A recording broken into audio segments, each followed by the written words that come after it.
Hello guys, welcome to our channel. তো আজকের এই ভিডিওতে আমরা কথা বলবো মোহনবাগান সুপার জায়ান্টকে নিয়ে, পাশাপাশি কেরালা ব্লাস্টার্স এফসির নতুন হেড কোচ নিয়েও কনফার্ম আপডেট চলে এসেছে, সেটা তোমাদেরকে জানাবো। আইএসএল নিয়ে ফাইনালি জটিলতা কেটে গেল। সামনের 20 বছরের জন্য আইএসএলকে কিনে নিল একটি বিদেশি কোম্পানি। তো সেই বিষয় নিয়ে ডিটেলসে আলোচনা করব। ভিডিওটা ইন্টারেস্টিং হবে, শেষ পর্যন্ত দেখতে থাকো।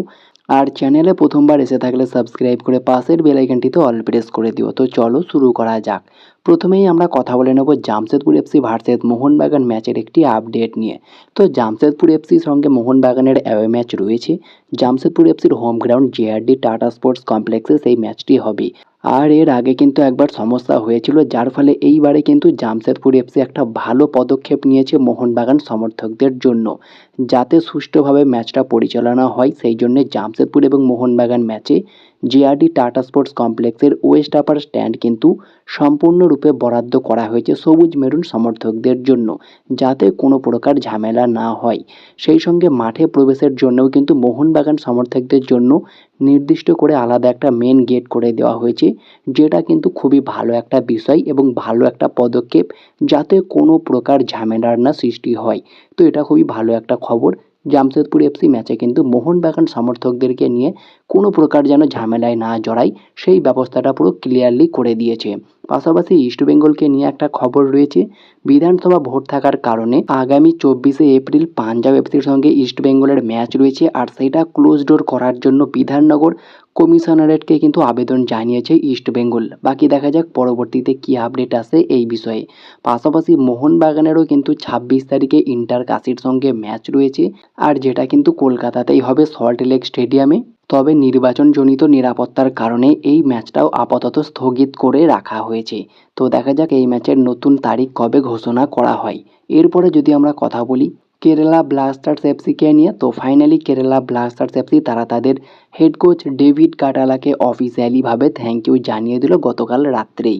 পাশাপাশি তাদের গোলকিপার কোচকেও থ্যাংক ইউ জানিয়েছে, এবং নতুন কোচ যিনি এর আগে এটিকের অ্যাসিস্ট্যান্ট কোচ হিসাবে কাজ করেছেন, এটিকের টেকনিক্যাল ডিরেক্টর ছিল 2017-18 মরশুমে, কেয়ারটেকার ম্যানেজার হিসাবেও কাজ করেছেন। কোয়ালিটি একজন কোচ, ইন্ডিয়াতে অলরেডি এক্সপিরিয়েন্স রয়েছে।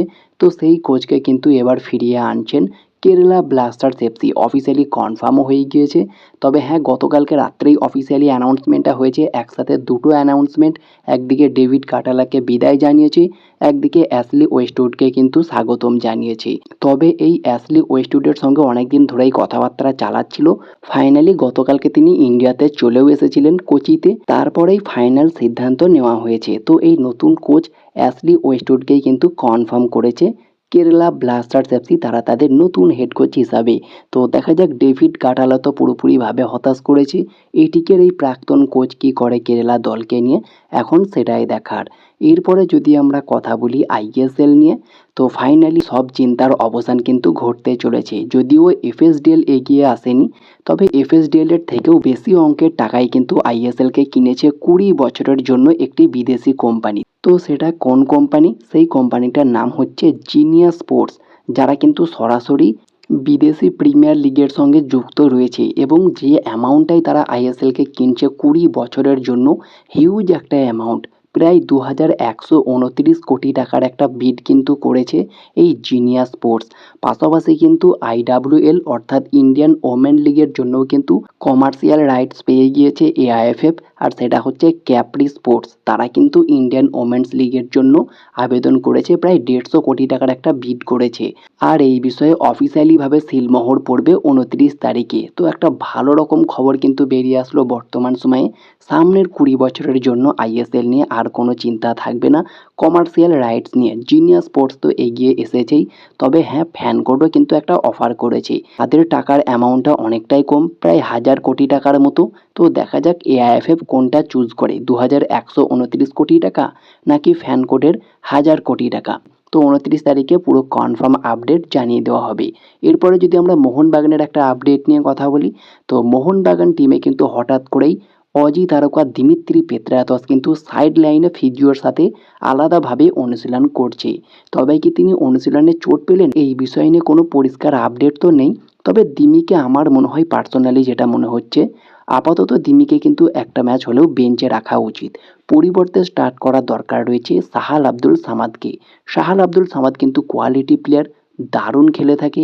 আমি মনে করি দিমির থেকে কিন্তু বেশ গতিও রয়েছে এই সাহালের এবং স্কিলফুল প্লেয়ার, যেটা দিমির মধ্যে বর্তমানে নেই। খুব একটা স্কিল আমরা দেখতে পাই না, হ্যাঁ শটের জোর তো রয়েছেই, তবে অ্যাটাকিং মিডফিল্ডার যে প্লে মেকার হবে তার কিন্তু অবশ্যই একটু স্কিলফুল হওয়া দরকার রয়েছে, আর সেটা কিন্তু সাহালের মধ্যে খুব ভালোভাবে রয়েছে। তো আমি অবশ্যই চাইবো পরের ম্যাচগুলিতে দিমির পরিবর্তে সাহাল আব্দুল সামাদকে যেন সুযোগ দেয়। সাহালকে সুযোগ দিলে অনেক বেটার করবে মেবি, এবং পরে সাবস্টিটিউট হিসাবে দিমিকে আনতে পারে সাহালের জায়গায়। এটা কিন্তু খুবই ভালো হবে মোহনবাগান টিমের জন্যও। তো তোমাদের এই বিষয়ে কি মতামত সেটা কমেন্টে জানিও।